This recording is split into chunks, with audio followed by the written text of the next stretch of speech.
20 रुपयाचे पेट्रोल देण्यास नकार दिल्याच्या कारणावरून मद्यधुंद तरुणाने महिला कर्मचाऱ्याला अश्लील शिवीगाळ करत चप्पल फेकून मारली।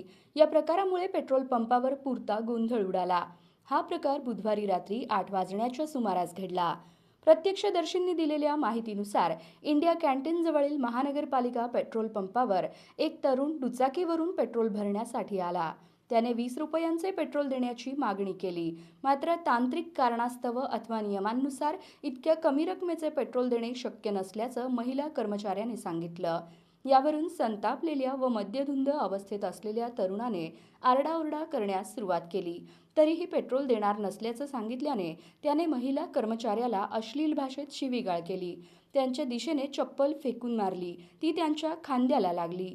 घटनेची तीव्रता लक्षात घेऊन उपस्थित नागरिकांनी तात्काळ 112 क्रमांकावर संपर्क साधून पोलिसांना माहिती दिली।